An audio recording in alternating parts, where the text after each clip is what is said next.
Welcome to Nancy's Bookshelf, a program of conversation and readings with local and regional writers. Now, here's your host, Nancy Wigman. Throughout her life, successful real estate developer Linda Deir followed the guidance of trusted advisors in the spirit world. She has now written a book to help others benefit from the guidance of their spirit guides, using her own life as an example. Hi, I'm Nancy Wigman. Join me this week for a conversation with the author of Guided, A True Story. Linda Deir, welcome. Thank you, Nancy. Thanks for having me. Maybe we should emphasize that word true. The twists and turns in your life were just, you wondered each page you turned, there was something new that was unexpected. For example, when you were young, you were a model. A department store asked you to be a model. Right. And then your mother stepped in and cut that career short. I mentioned that you had an abusive childhood and you overcame just extreme adversity to get where you are today. And people wanted to know how you did this. When did they start asking you to write a book? Well, it's interesting when you say they, because it came, when you get this guidance, it doesn't always come in the way that you might think it comes, like in an intuition or a sign or a dream. When it first started coming to me was through other people. And that started in my late 20s. People that were my parents' age were asking me for advice all the time. And I thought that was bizarre. What do I know? I'm the age of their kids. And they were asking me for advice because they admired my intuition. So they didn't really talk about the intuition because it was kind of weird in the 70s, all right? To really say, well, it's your intuition we want advice from, but they asked me for advice, and they'd say to me, they say, Linda, you need to write a book that helps people. And I was, okay, that's interesting. I totally don't feel ready for that. But that's how guidance speaks. It speaks in many different ways. It speaks through other people. It speaks to you. It speaks through you. It sneaks up on you. It's there in many ways. So that's when it really started, and it continued until, in different ways, until 1994, when my spirit guide actually appeared right in front of me when I happened to have a Nikon camera in my hand.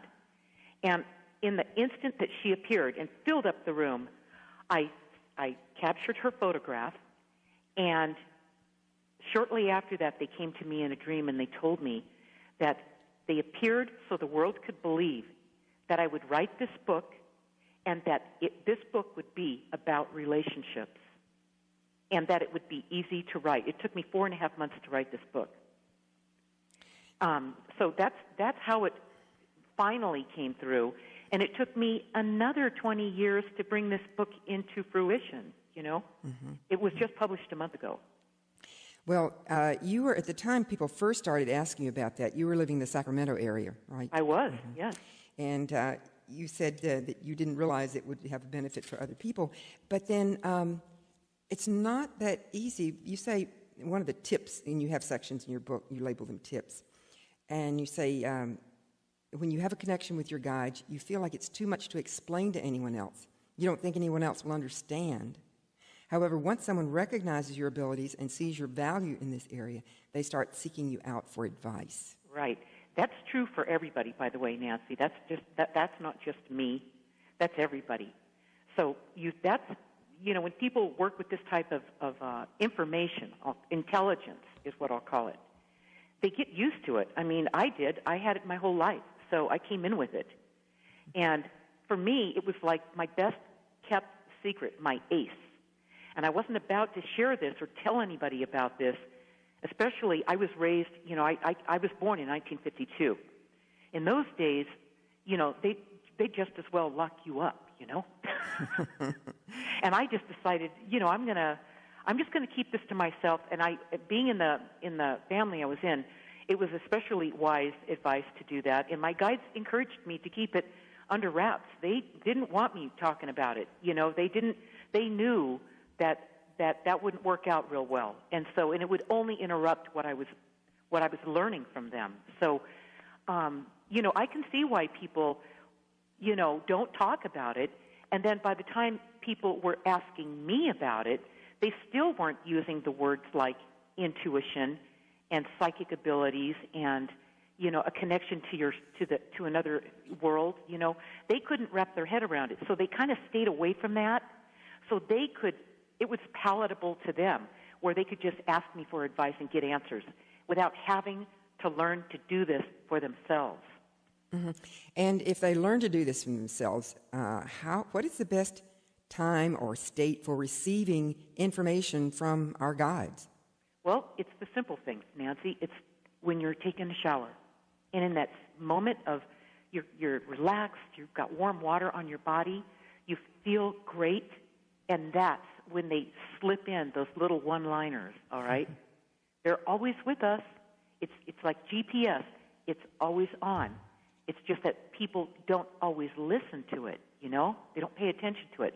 So in the shower, that's a perfect time to connect with those little insights and messages that come through. I say little, but they're really big. In the morning, before you wake up, take an extra 5 or 10 minutes to just float in that twilight between here and there, and just let yourself either remember what happened that night in your dreams, or let the information that they want to convey come through you before you start getting amped up for the day. Simple things like that. Driving to work. When you're kind of mindless, you're doing mindless things. Sweeping the floor at your house. Just mindless stuff. That's when they slip in, because you're out of the way. My guest is Linda Deir, and her book is Guided, A True Story. You mentioned dreams being one way that you might receive information, and one dream that I suppose you might say it was reassuring when you were young. Yeah. You had a dream about being protected by a bubble. Yeah, that was a great dream. Now, this was well into my life. I was probably 7 years old or so, and I grew up in a neighborhood that was, going through a lot of racial conflict, because it was in those times. You know, civil rights was kicking in, and there was a real struggle for them to fight for their rights. And there was a lot of tension. Most of my neighborhood were African American kids, which, by the way, they were my friends of choice. I really could relate to them. And in this dream, but there were fights. There were serious fights in the neighborhood that, you know, if you didn't know how to fight and protect yourself, you were in big trouble. So I was in the backyard, and in this dream I all of a sudden was in a bubble. It was a translucent bubble where I was floating just high enough above the kids who wanted to beat me up, and they were hitting me with sticks and stones, and as they did it, the bubble would just float up ever so gently, just out of their reach, not panicked, not scared, no fear, total protection. And I knew from that dream that I wouldn't be a casualty of what was going on around me. I knew I would always be protected. Well, you went from that kind of scary situation to a culture where your peers were taking drugs. And that was the time in our culture then. Why didn't you take drugs? You know, that was really interesting. I didn't expect any of these things that were coming onto the horizon. I didn't think we were coming into a drug culture. I didn't see any of that. But when it happened, I instantly knew these kids were reaching for, you know, they call alcohol spirits. You know, and drugs are the same thing. They're mind-altering, and people take them in hopes of reaching a deeper understanding of themselves, okay? I mean, I defended in a way because I understood that these kids were reaching for something that they bypassed, that they missed, that I didn't miss, all right?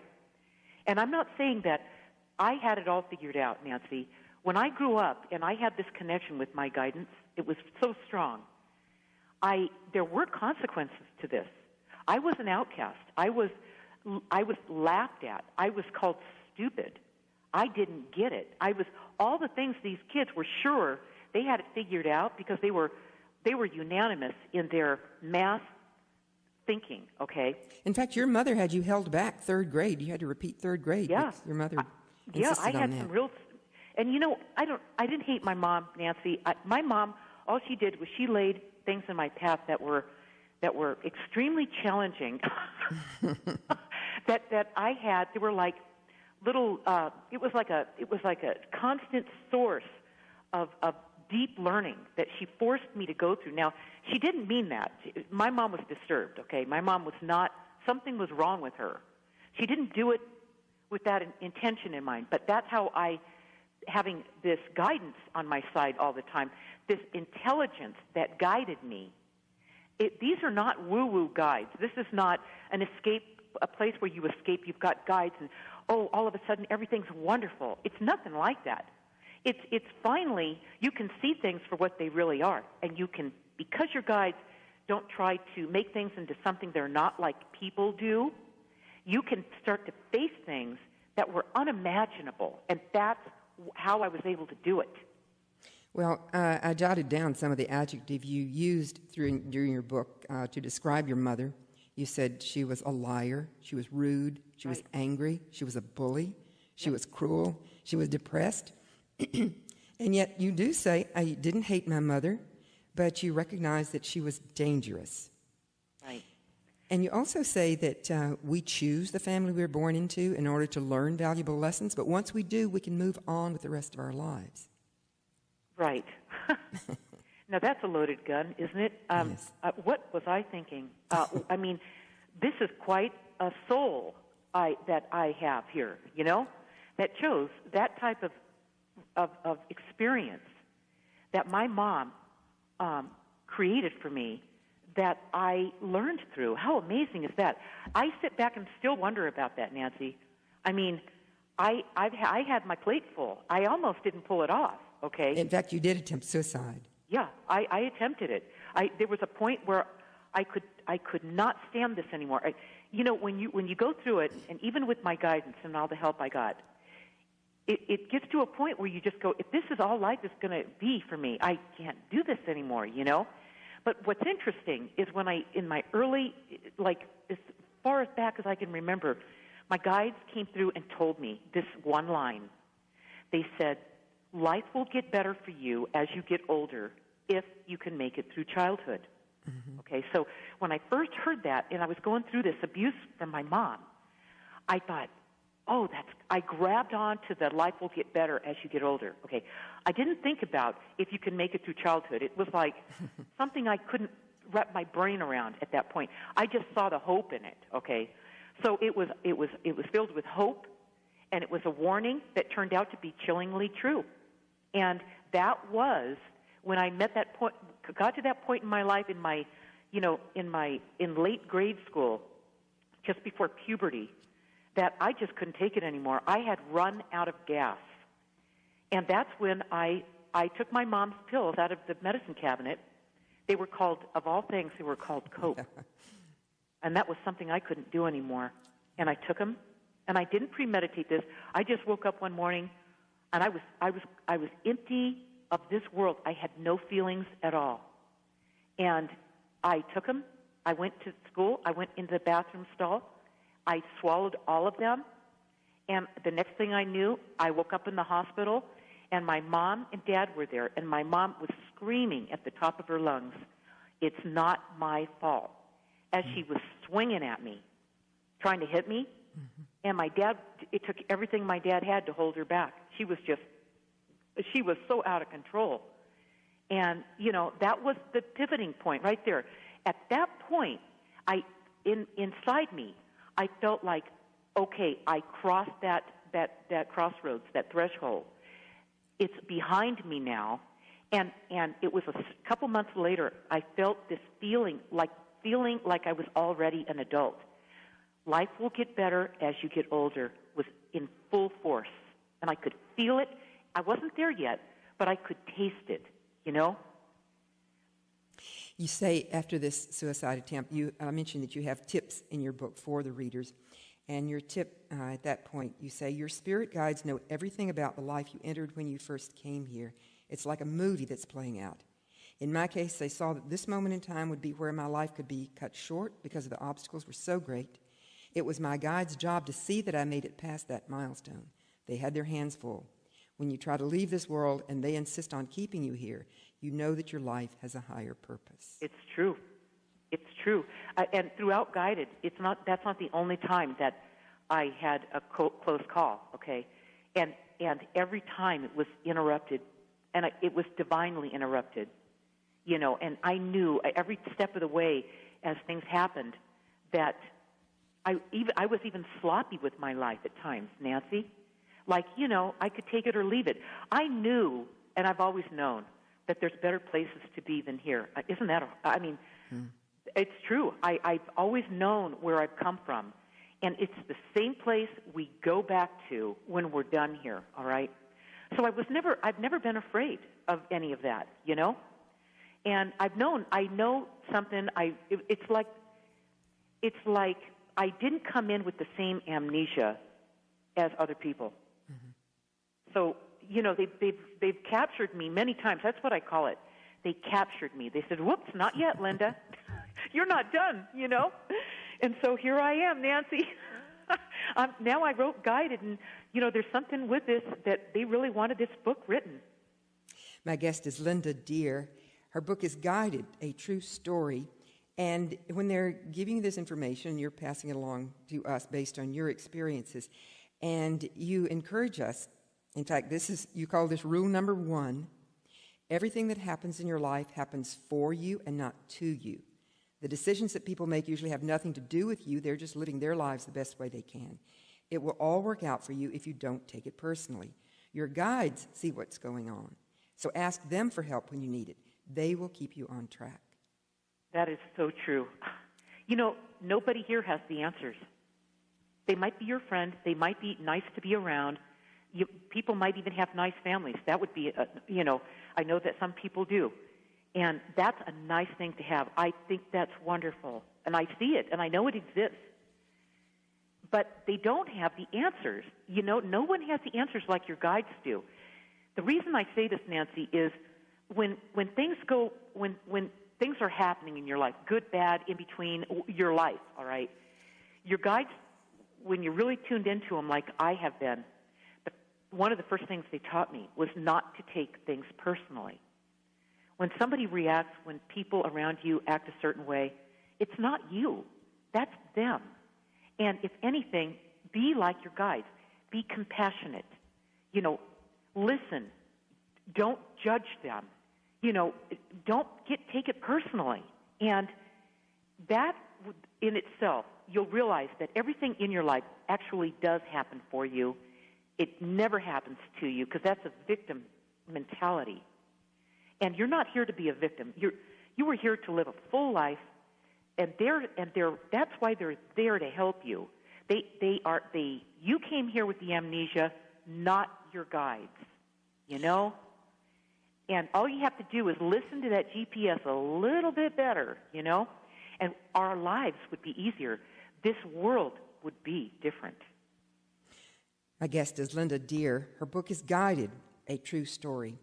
We talked about your mother, that she beat you. She called you an ugly duckling, and I might tell readers that no, by any means are you an ugly duckling. You're quite beautiful. But we haven't mentioned your dad. And there's an interesting section in your book where you say one day you asked him about religion, asked him if he believed in God. He said that from his perspective, religion was filled with hypocrites. He suggested that I would find my own way. This came from a man who had been groomed to be a priest from the time he was a boy. Both Mom and Dad were disgusted with the church, and I sensed that Dad had been abused in some way, but he never talked about it. That says it all. That says it all. And my dad was conflicted, no question about it. I mean, they both were. But my dad at least told me the truth. He did it without the drama. And that's the way I learned from my guides. I keep going back to my guides because this book is about your guides. It happens to be about my life. It's got to be about somebody's life, and it's about my life. But it's about the guides. It's about our relationship with our guides. And the fact that my parents didn't force any belief systems onto us kids. I have an older brother and a younger brother. They didn't force any of that onto us because that's what was done to them, all right? And I think they were very wise in letting us find our own way. At least for me, it worked out real well. And it was my guides that I was raised by spirit guides. That's part 1 there's 4 parts to Guided. Part 1 is called Raised by Spirit Guides, and it was just so intelligent. The way they taught me made so much sense to me. I was thankful that I made this connection because my family was dysfunctional, okay? And I really didn't have a lot to learn from that, you know? But I was grateful for that. My dad, when he said that, I was grateful that I didn't know at that time, but as my life unfolded, I realized how that was beneficial to my true, development as a person. My guest is Linda Deir. Her book is Guided, a True Story. It's about her spirit guides who were her best friends and life coaches. And we mentioned Rule 1, not taking it personally. And then a couple of times, and your story, life story, exemplifies this, that timing is everything. You say that in your book. Timing is everything. And you'll be directed. If you listen to your guide, you'll be directed to just the right time. Right. In fact, you mentioned, you call this a tip. Well, some of them you label tips, and this one you call awareness. You say you just have to create enough room in your life to move through the motions, and you'll be directed precisely to the right events and the right people at just the right time. You can't chase it. You're always guided. All you need to do is show up, pay attention, and take action. That's right. There's so much in that. And your life exemplifies that. I mentioned that you were a real estate developer, and when you listened to your guidance, you knew when to get out. I did. And not just at that point, and many times in my life, they came through and they said, okay, the guidance, first of all, Nancy, it has a shelf life. So people will get guidance and they'll say, well, my guidance isn't very good. My intuition didn't work out for me. And I asked them, why is that? And they said, well, I acted on it, and I said, how long between the time you got the guidance and you acted on it? How much of a time frame was there? Oh, a year. I'm just going, okay, I see. Well, your guidance when it comes through, they come through just exactly when you're ready to get the information. And here's the key. It may not be a respecter of your convenience. All right? So a lot of people will choke up and they'll say, or they'll second guess themselves. And the core reason why people do this is because they don't trust themselves. And the reason they don't trust themselves is because they don't know who they are. The first thing my guides guided me into learning about was who I was. First curriculum in this lifetime. Learn who you are. And they put me through different events. They laid things before me that we all have free will, that I chose to step into or not. I call them all my experiments. Throughout Guided, you'll see where I talk about one experiment after another experiment. Nancy, I'm still experimenting, okay? I mean, once you do this, once you live like this is the way we were meant to live. Not freeze up along the way and say, oh, I can't take any more, quote, chances. You came here to live your life. Don't stop breathing now. So that's how I feel. That's how it works. And that's how we get in trouble. We have to go back to the beginning and start there and get that right and step through the process so that you can begin to finally take action when you get this guidance. It's the hardest step for people to take. Well, I want to go back to what your guides told you, that life would get better for you as you got older. And you went through a couple of marriages, and I want to read your lesson that comes later in your book. You say, people spend countless years trying to find someone who satisfies their relationship list of qualifications and demands. You can never chase a relationship. In fact, you have no business picking your relationship in the first place. You don't find a relationship. It finds you. Your guides deliver the right person to you at just the right time. Your job is to recognize them when they show up. You will discover that you don't get to pick who loves you. And this is such a nice story as your story goes on after 2 marriages and when you just think, okay, that's it. And you were caught completely off guard by who? This is Ray. Mm-hmm. I was married twice before, and I did the picking. Nancy, I thought I knew what I wanted, and I went right to work on picking who I thought was best for me. Well, I think that's what all of us think we do. I know. I know. And we pick with our list. We pick with, what we think or somebody that we think our parents would like for us, or, it's nonsense how we do this, okay? So, again, we're better off just stepping out of the way and letting it show up. And when I did that, when I finally did that I did that in 2003, I said, you know what? I'm done picking my relationships. I don't seem to be very good at it. So I'm going to leave it up to you. I had this conversation with my guides, and I said, if I meet the right one, give me a sign. And I said, otherwise I'm just going to continue on my own because I'm perfectly happy doing that. And I let it go. And then Ray comes into my life, okay? And we meet a second time the same day, which the first time I ran away because he looked at me and I was going, oh my gosh. He looked right through me. It was like such energy he threw at me, And it was like too much. And I ran out the door of the coffee shop, and then later that night we ran into each other at the gym. And he goes, "You're the girl at the coffee shop," and he started talking to me. And the first thing he tells me, he does a 3-minute resume on me, okay? And he says, "I'm married." And I went, that right away, that's on your list of no-nos. Yeah, you're not going to date a married rule. man. I would never date a married man, and I never did. Okay, so I said, yeah. I let him do the talking. He went up, blah blah blah blah, and I said, well, I'll be friends with him, but I'm keeping this at a different distance because I'm not going there. Okay, he's married, broke my number one rule. So I don't know. It was about 10 days later. I was talking to a friend on the phone. At that point, Ray and I, we had gone to a little movie together, and we'd gone to listen to some jazz together. But I always had an exit plan. I always told him, after the movie, I'm doing this. After the jazz, I'm doing this. So he knew there would be nothing more. Okay, well, I always made sure that I had this exit plan. So, well, the story. 10 days later, I'm talking to a friend on the phone, and I said, yeah, I met somebody. He's a nice guy, but there's nothing's there, And I said, his name is Ray. And she goes, we know him. He goes to the Sedona Film Festival every year. And she started talking.